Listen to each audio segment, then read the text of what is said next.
Now, let's bring more voices into the room for a dynamic panel discussion on diversity and inclusion and innovation. Please welcome our moderator, Grace Kashivena, and her panelists onto stage. All right, good morning. Good morning, everyone. Thank you once again for this opportunity to be here today and to be your moderator for this session. All right, so let me just get right to it to introduce my panelists. On my far right, we have Ms. Tonata Gifitikeko. She's a Chief Technology and Information Officer at the Development Bank of Namibia. Tonata brings a wealth of expertise in IT governance, technology, strategic IT alignment, IT management, leadership, and IT risk management. She's a seasoned professional committed to driving innovation and operational efficiency through technology. Please help me welcome Ms. Tonata. And next to her, we have Ms. Melanie Mary. She's the founder of SOA, a certified fraud examiner. Melanie specializes in forensic accounting, fraud prevention, and compliance. She helps businesses protect their financial integrity and foster a culture of transparency. Her work includes conducting in-depth investigations, fraud risk assessments, and developing customized prevention strategies to minimize financial and reputational risk. That's a handful, but that's Miss Melanie. Please help me welcome her. Right next to her, we have the beautiful Rusa Nathingo. She's recently completed her accounting degree at the Namibia University of Science and Technology. Rusa is an emerging professional. She represents the next generation of talent in bringing fresh insights and perspective to the world of finance and business. Please help me welcome Ms. Rusa. And right next to me here, we have the handsome Simalumba Nawa. He is the founder and CEO of the Blind Spot Communication and Consultants. Simalumba is a motivational speaker, advocate, writer, and consultant who champions the reframing of disability as a competitive advantage in leadership, business, and the workplace. His work inspires inclusive thinking and empowers organizations to embrace diverse strengths. So help me welcome Sima. So this is my panelists for today. I don't want to call you panelists, I'll call you friends. So dear friends, I think I'll start off with Tonata. Can you share a bit on your journey? You know, you bring a wealth of expertise in IT governance, strategy and innovation. Could you tell us a bit about your journey in tech leadership and what drives your passion for using technology to enable growth?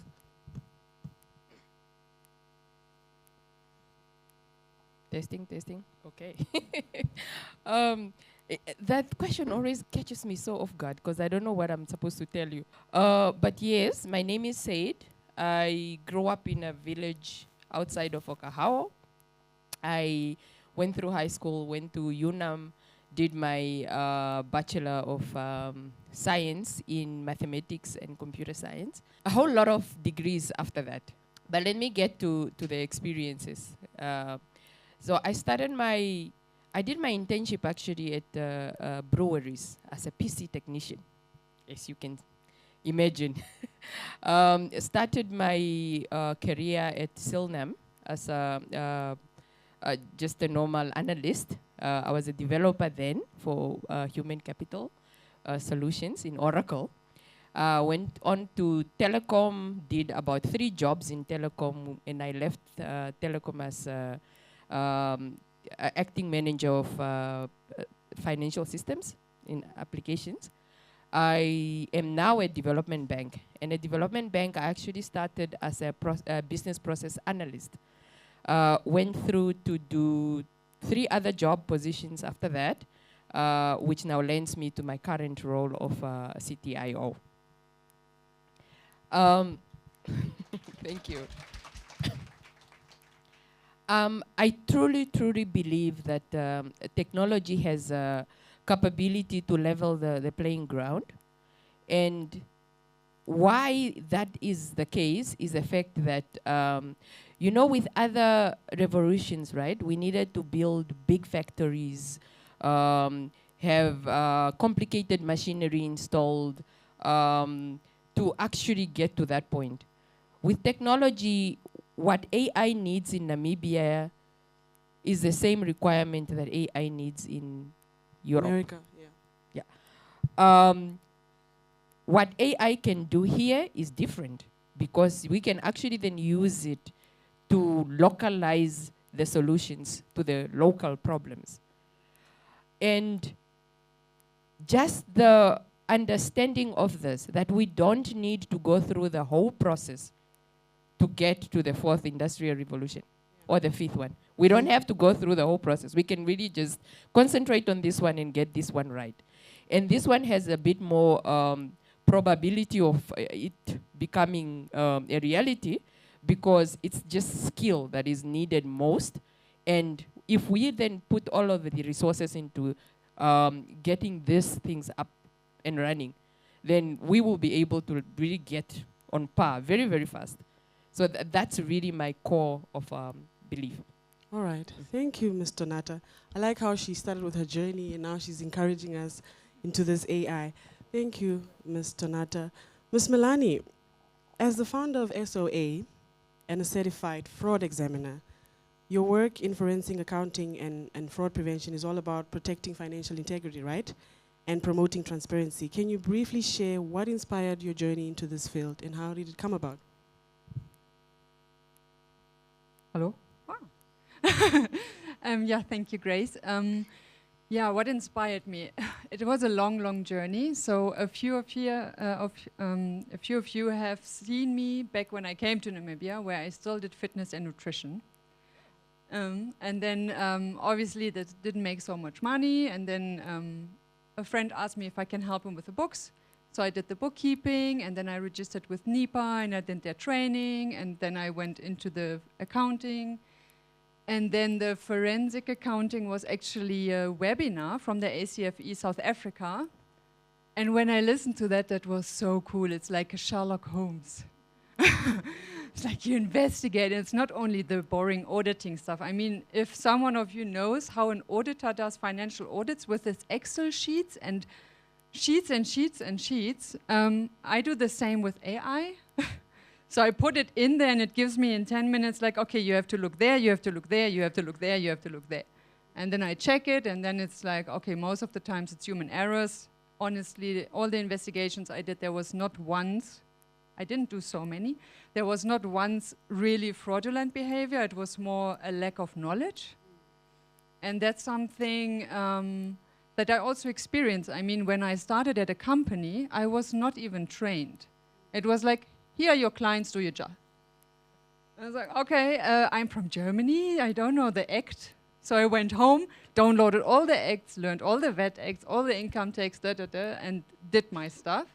And it's not fair. I mean, it is not fair to put someone in a position, doesn't get training, they don't even know what Lisa said, they don't even know the value or the big goal of the company behind it. They are thrown in, and then what happens? And later you're seeing yourself sitting somewhere having an investigation just because you didn't know the difference between an asset and an expense, for example. That's the main thing. Yeah, and then what I figured most is the lack of knowledge. So I started a Facebook group, and with Suno, Canva and ChatGPT, I create videos and musics. So I make a post about, let's say, anti-money laundering, and then I create content, then I make a song text in Canva, which I put into Suno, tell him, okay, I want bass or electronic, jazz, whatever. It makes the song, and then I put this in Canva and make a slide, and then I have a video that took me 40 minutes, and it's so cool because everyone understands it.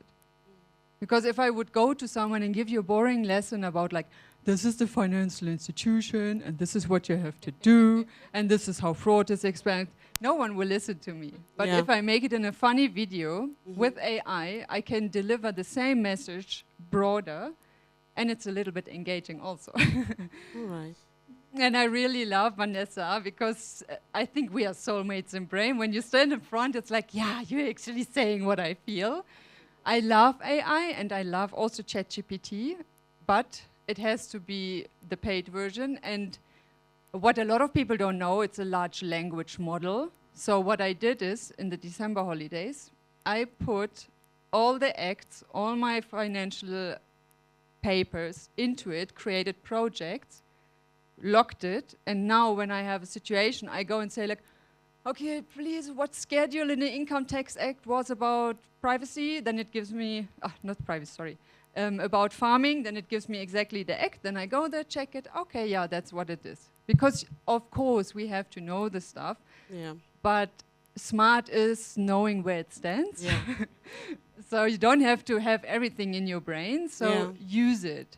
Use it as a butler, I love that word, from Lefa. It is my butler, it's basically my butler. I tell them, okay, I want to have this, I want to make a presentation about anti-money laundering, it's a big topic at the moment. Cybersecurity is a big topic. Very big, yeah.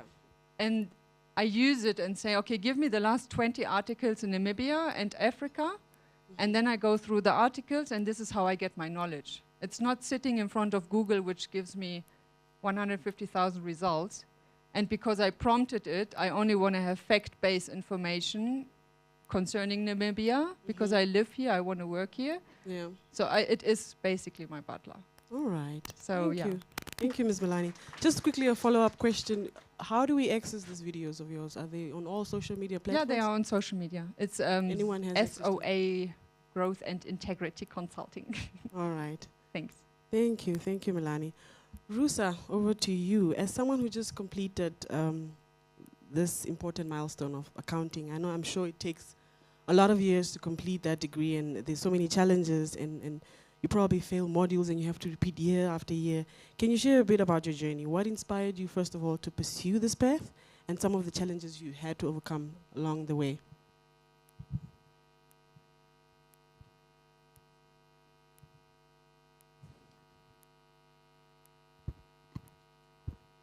Oh, hello. As mentioned earlier, my name is Rusa Nathingo, and I am a final year student. Oh, you're final year? Yeah. Okay. Okay, but I'm speaking into the future. You'll complete it. No, I receive. Okay, I am studying Bachelor of Accounting, and I'm not going to say it's a hard course, but yeah, it's very interesting working with numbers and money. Okay, working with accounting it's not really easy I did accounting from high school, and it was very nice, but during my first year, it wasn't easy because what we did in high school was, the foundation I understand and the basics, but first year was really troubling me, and second year also. This year when I became a third year, we were introduced to Pastel, meaning that we can work with a software whereby we only feed the software with information that the system will need. You don't need to write if you are going through the financial statement, I'm sure Ms. Melin will understand what I'm talking about. If you are going through those statements, you just have to, feed the computer or the software with what you will need to process. So from there, I realized that no, accounting is not really hard if there are tools or other things that you're going to use to get what you need, then it's really interesting. Even if, let me say, if you are going also to be an auditor, there is also a software that is going to help you to do that. Not just going through asking people, but you know what you do if you use the softwares, not just manually asking people. Okay, thank you, Rusa. You look like you're enjoying the course, actually. I'm starting to enjoy it. All right, Seema. I heard or I read about your background. You have a background in computer science. But your life took a transformative turn following a life-changing accident that resulted in the loss of your sight.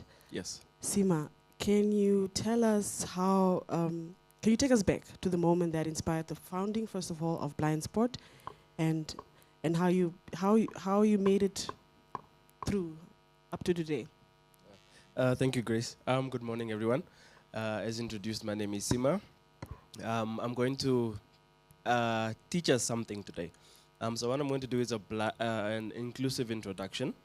So what I'm going to do is I'm going to describe myself. And this is a tool that we in the blind and low vision community use when we are speaking at different events, so that you make sure that we're including everyone in the room for those who are also blind. So I would describe myself as a just above average height black man with short black hair. I have facial hair that is predominantly on my chin. I like to describe myself as a tall drink of chocolate. Thank you.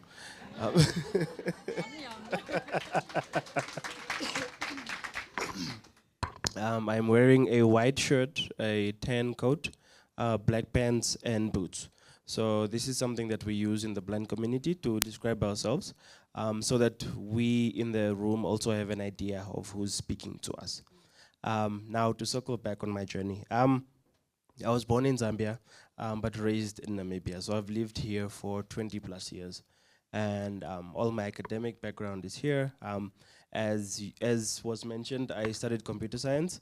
I obtained a diploma from the University of Namibia, and then I was pursuing my bachelor's degree in computer science, specializing in networking administration. In my final year, I was then involved in a car accident that, unfortunately or fortunately, however I choose to see it, took my sight. And it was in that moment that I had to pivot, because in as much as the availability and the opportunity to go to school was there, it's just the lack of information wasn't accessible at that time. So my pastor actually directed me towards Toastmasters, and that's where I started my journey in public speaking. And I just being exposed to different environments, meeting different people who are in this room, Hermine, Veronica, who helped support me on this speaking journey and actually helped me realize how important our stories are as persons with disabilities. So speaking at TEDx is where I met Hermine, and from that day, we've been collaborating on workplace inclusion, diversity, equity, and inclusion, and she's been a massive support to my story and my journey. So I would like to take all the credit. It would be so nice to take all the credit for where I am, but it comes down to community and the support. And just becoming blind has exposed me to so many things that I wasn't aware of. And the foundation and the forming of the blind spot actually came from unconscious bias, in that we all have a blind spot. Yeah. Whether it's in terms of disability, whether it's culture, whether it's tradition, whether it's customs, whether, we all have different things that we miss. And the blind spot was formed in order to shine light on the unconscious bias that lives in the disability world and what's actually possible. So being able to advocate in this space, learning assistive technology and what's actually possible for persons with disabilities, how we reframe that and leverage assistive technology as a competitive advantage. Whether we know it or not, each and every one of us in this room are either using a form of assistive tech, will use a form of assistive tech, and have been using a form of assistive technology. It's just not called that. We know it as Siri, Alexa, Gemini. All of these tools that we use to make our lives easier are forms of assistive technology.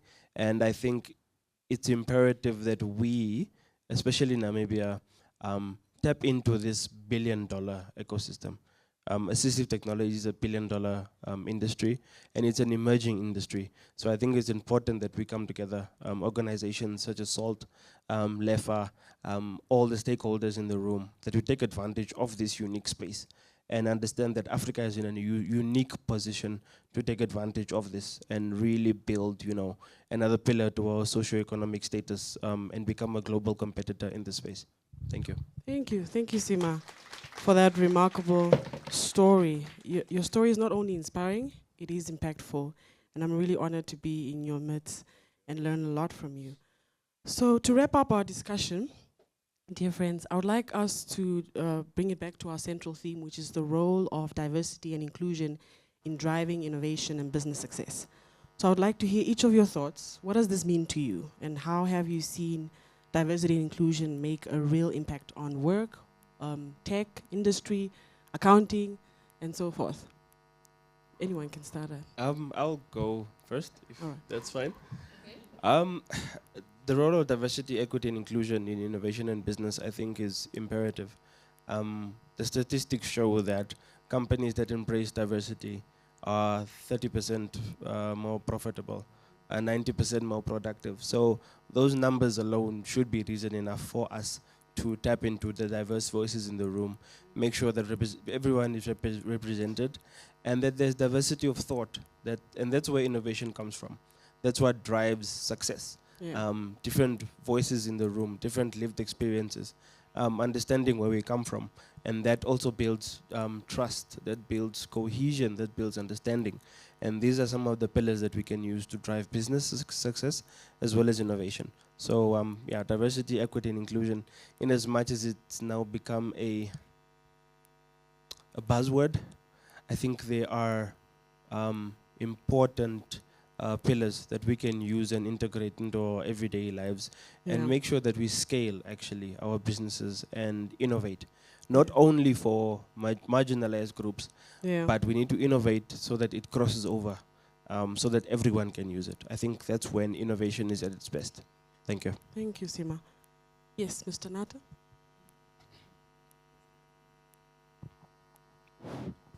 Okay. I must admit that I went on in a rabbit hole yesterday to search up on Simalumba. Yes. Yes, so, you know, I searched and clicked link after link, and something really happened in me where I was preparing for this talk on the basis of, you know, black, white, women, men, LGBTQ, all of that. And I was like, oh my gosh. What does blind spot, and I work in finance, what chances does blind spot have of accessing, let's say, funding? How many of our processes even cater for him to be able to read an application form? Sure.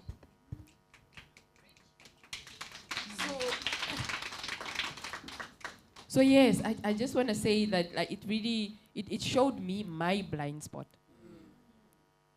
And then I saw another experience I've had where a former colleague had diabetes and their leg was amputated and now started using a wheelchair. And they noted, Donata, it seems like all the wheelchair access were designed by people that have never used a wheelchair. Again, it really just occurred to me, true, I know nothing about how to use a wheelchair. But had there been somebody in the team that had some experience of that, I'm sure that process or that drawing or that plan would have been altered for that. Which really brings me now to what he was calling a buzzword. Are we really looking at inclusion and diversity as a social responsibility? Where to say, yay, look, in my workforce I have 3 disabled people. Or is it really a strategic imperative that we are putting on the table to say, this is why we're doing it? And why we're doing it is, yes, diversity of thought, like he was mentioning, perspective, because like it or not, like he mentioned, we do have these blind spots. I just recently discovered mine with this. And also then to just really make sure that we are part of the statistics that are being mentioned here. I don't want to take up too much time, but yes, I have so much to say on this. Yes, perspective is one of them. you really get effective solutions because you have different ideas being thrown around. It's to take also care of our bias. Because my bias is blue, her bias is green. If these two colors come together, it will form another color. Really just letting everybody's voice be heard. And I just wanted to also end with, in my very short, okay, not short actually, I 20 years, I think, in a workforce right now. What I've really learned, right, is that essentially we're all human beings. That is actually the core. Like, we are human beings before anything else. And what we want is really goodness for ourselves, our loved ones, and what we care about. Yeah. And how each of our stories matter. Each and every one story does matter. Exactly. All right. Yes. So the role of diversity, Miss Melanie. Okay. My friend here next to me actually said a lot what I wanted to say. But I also got an inspiration of a story. So I'm kind of this outcast. So I was born in Germany from an Italian mom and a Scottish dad. So as you can imagine, everywhere I was never belonging. Anyway, that made me very, very creative. Also, my mom was Catholic, so I can hide everything. But now when I came to Namibia, obviously it's the German stigma, and I never saw myself as this German, but I'm still German, whatever. But I have a lot of friends in Namibia. So I'm here in my 11th year, and there are all the cultures, all the genders, all the religions, whatever. But when I became a mom, there was now a challenge, because I couldn't call my mom, who had the Italian kind of stuff. I couldn't ask my dad from his culture. I didn't wanted to ask my back then mother-in-law. But I wanted to raise her Namibian. So what solution was there? So I went to all the forums on the internet. I went to all the forums. If there was something, I put my question in there, and I read all these kind of opinions and strategies and what could work, and then I went to bed, and I woke up with a feeling of like, this does kind of sound right to me. So this is according to my values, this is according to my parenting style, and this is what I'm going for, and always this decision was the right decision. So I felt like authentic. It was a lot of people's opinion, because I didn't had one person to go, which is actually good because I'm not biased. No? And then the discussion, and that's a funny story, I know. My child is not on the HBS. She's in St. Paul's. And the story I want to say is, it happened last week. So in February, there was the Valentine's Day, and obviously the kids chose, so my daughter is 9, they had not the Valentines. And there was this little boy who gave her some chocolate, and last week or 2 weeks ago, we were lying in bed, I read her the story, and then she came to me and said like, Mama, I think I like the caramel boys. The caramel boys, yeah. And I'm like, whatever, go for it, as long as he treats you right. And I think this is what we all wanted to hear when we were young. It's not about like race, culture, whatever. It's like whatever you feel is right for you, go for it, my girl. Yeah, and that's my point on diversity and integrity. All right, thank you, Ms. Melanie. Rusa, do you have anything to share on that, on the role of diversity? Business-wise, diversity is, I feel like it's more important, because if the management is more diversified, then I think the company will be more successful, trying to say. Because it's, in a business, it's not only about management, it's also about employees. Because what people have different experience and perspectives. So if you involve also the employees in decision making, it Yeah. might improve the business performance. Yeah. Because if you let every voice be heard in the company, also the performance, everybody will feel like I am part of this Contributing company. something, yeah. I'm part of the company and my voice is heard. And whenever the person is waking up, going to work, you feel like, yeah, I know what I'm doing. I'm enjoying my job, not just going to go get the salary. Yeah. All right, thank you, thank you. Yes, Mr. No, I just wanted to add to what she's saying. As she was speaking, I was thinking like, diversity in experience also. Because Yeah. then if you have a boardroom full of people that have been doing it we have always done it this way. I think we have learned Yeah. that phrase earlier in the, we have always done it this way, then we really don't get fresh perspectives from Yeah. people From the that are Gen just Zs. getting out of, yes. Yes. And they are amazing, by the way. Oh, Yeah. man. Give them a purpose and they will run with it. All right. Thank you, dear friends. What really stands out from this conversation is that diversity and inclusion go far beyond just being trendy terms. They're about real people, real stories, and the real impact we can make when we work together. When we open the door to different voices and perspectives, we open the door to real progress. So let's keep pushing for spaces where everyone feels seen, heard, valued, because that's how we build a future that works for all of us, right? Yep. All right, so I would just like to maybe give this platform to the audience. Are there any questions that you would like to ask any of our panelists? Yes, can we just have help with the mic?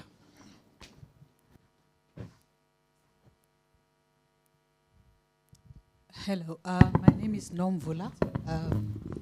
Mine is actually a comment more than a question. And maybe a question to people in the HR space. Have we thought of what the cost, looking at the flip side of diversity and inclusivity, what is the cost of not being inclusive, not being diverse? For me, looking at it, for example, from a CSR perspective is, your CSR cost would go up if you have a community that is dependent on handouts while they are willing to work for themselves and be productive citizens. So maybe we should just look at it from a different perspective, where the more able society, I'm looking at this from a disability perspective, feel it's justified to exclude a certain portion of our citizens from development, from the opportunities that are there. So maybe if the HR people can look at it. And why I'm bringing up that example. Ms. Lisa? Every time when I drive, sorry, I'll give the opportunity now to work. I go to work around 6:30 to 7. There is this gentleman every day, if you stand in Independence Avenue in a wheelchair, that pushes his wheelchair to Town Square. Whether it rains, doesn't matter what the weather conditions are. And if he has that type of work ethics, why would the corporate world not give him an opportunity? Yeah. Because immediately we see the barriers and the challenges that we as corporates would face when we hire someone like that. So, yeah, that's mine. Thank you. Thank you for that. I think I have space for one more question before we close out. Yeah, we have a comment. Is that okay? Yes, yes. For the panelists. It's just a very, very short one. So first of all, first and foremost, thank you so much, Mr. Sima, for nudging us into the right direction. And please remind us every day of our blind spots. And the second one is just an observation to say, I saw that we have actually the 3 females who are seated there who are coming from the finance. We have the Development Bank of Namibia, the forensics who's also in finance. We have the accounting student. So that means way to go into the direction of female financial power. Yes. Yes. A round of applause for that. I got. Hi there. Thank you so much to all the panelists. It was really great. You can tell your daughter, I think we all like the caramels.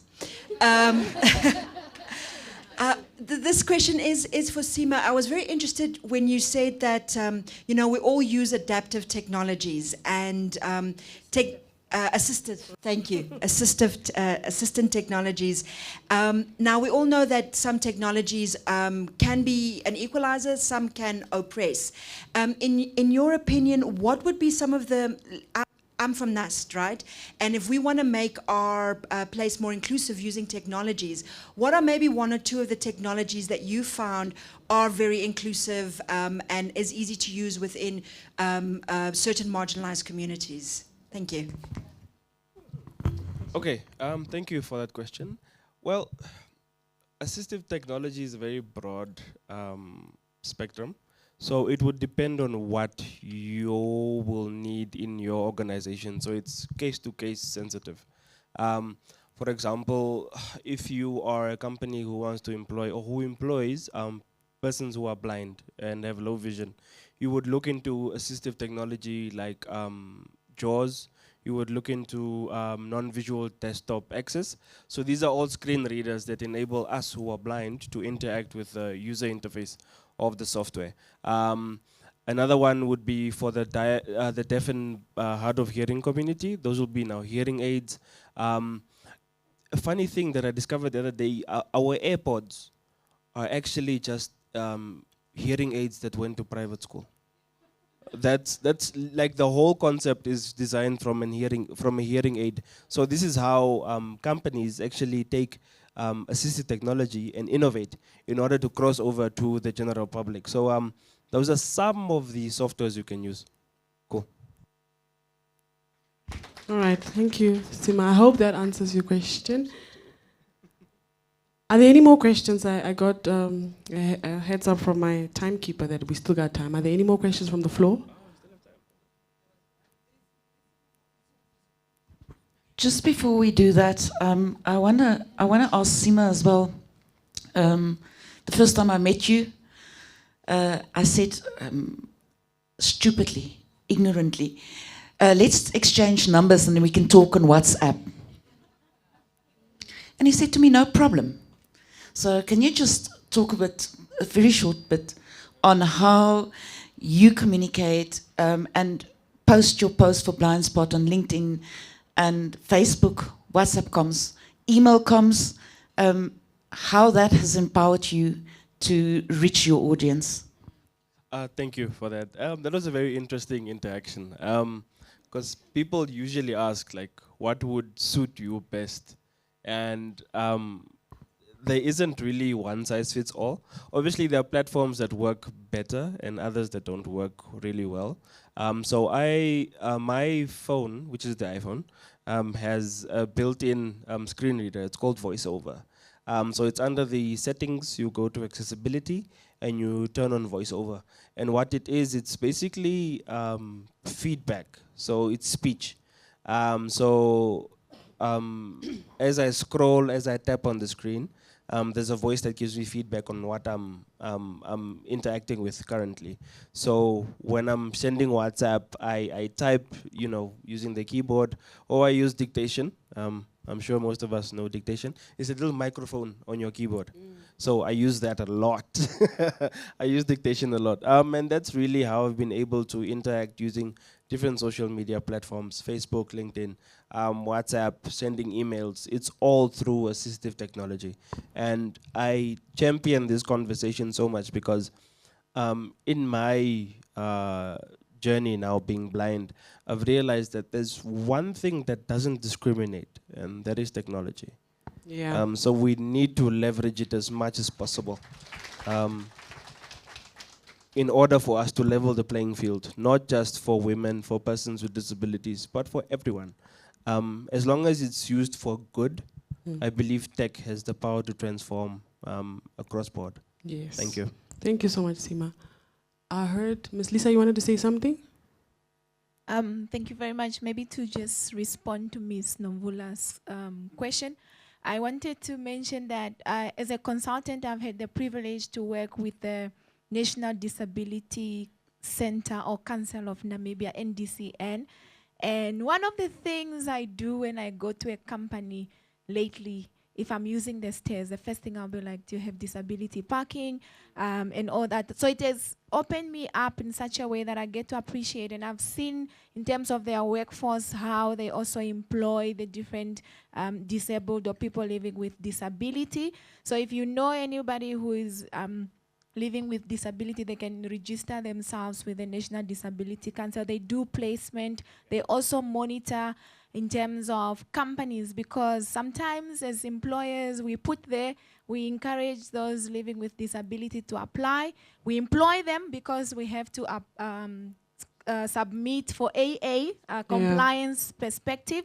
But in my book, People First, I also talk about making sure that as leaders, how do you support employees who are living not just from disability, but even psychologically, emotionally, psychological disorders, because we have mental health issues, not just the day-to-day struggles, but if you are bipolar, for instance, it goes above that. So that being sensible and just taking into consideration other people who are different from us. So being the voices where we see that there's something missing. How are we inclusive? Because as Mr. Nata mentioned, sometimes we just think of diversity from race, gender, but there is more, even from a skills perspective, as she has mentioned. I developed training, and when you go into it, we can be all black females sitting next to each other, but very different in terms of somebody grow up in Oranjemund, we know that.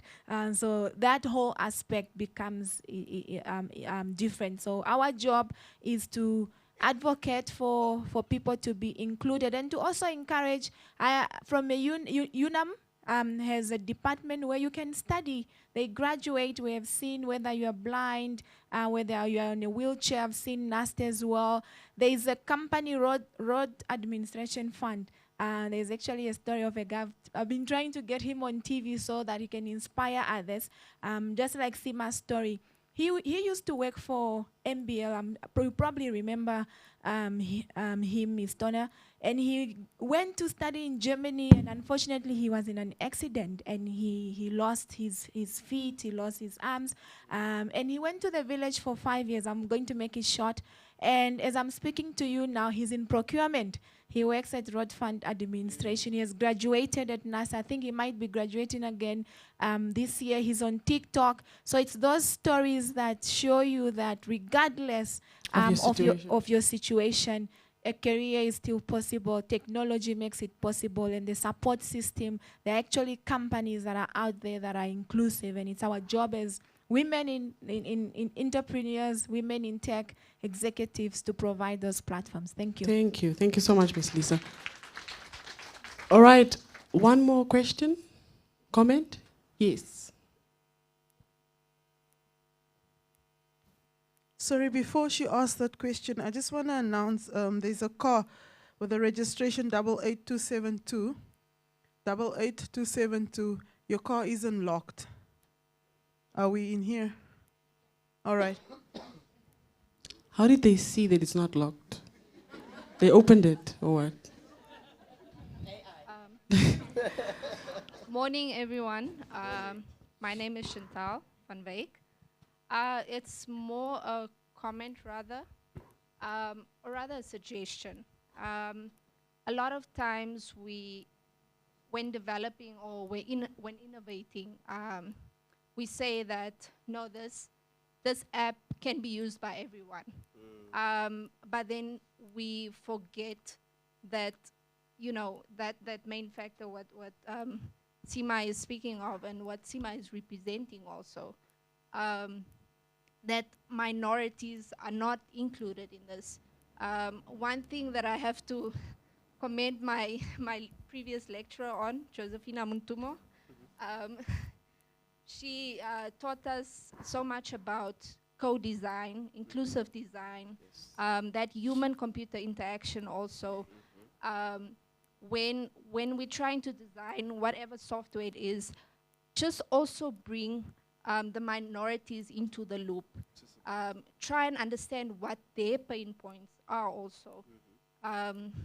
So just to also piggyback on your comment or your question earlier, trying to understand what technologies we can bring into our industries. I think active engagement, trying to understand, okay, what are you specifically struggling with? I can't really see the screen, and then from there doing further research how I can better their sort of working environment. Yeah, that's it. Thank you. Thank you. Thank you so much. All right. I would like to take this opportunity to Grace, thank... sorry, there's just one last one. One last one. Thank you so much, Santo. Well, yes, I teach human-computer interaction. So part of our work is to see how technology can benefit communities such as marginalized rural areas. So we are looking at accessibility features. How do you make sure that that application can be accessed offline and online? If I don't have internet connection, we know different people, different communities have different needs. So what I will tell the audience right now, if you are an organization and you design software, you develop software, do what you call worst case scenarios. Test at the worst users. Go there and test with the blind people, with the communities when it's offline. Test anyway and look at the risks, okay? I always tell my students that venue is flooding. What happened to the engineers? They didn't test. It's all about testing. So really, let's look at that and also look at how your application can be used in the worst case scenarios as well. So thank you so much. Thank you. Thank you for that. All right. I'd like to thank my dear friends here on stage with me.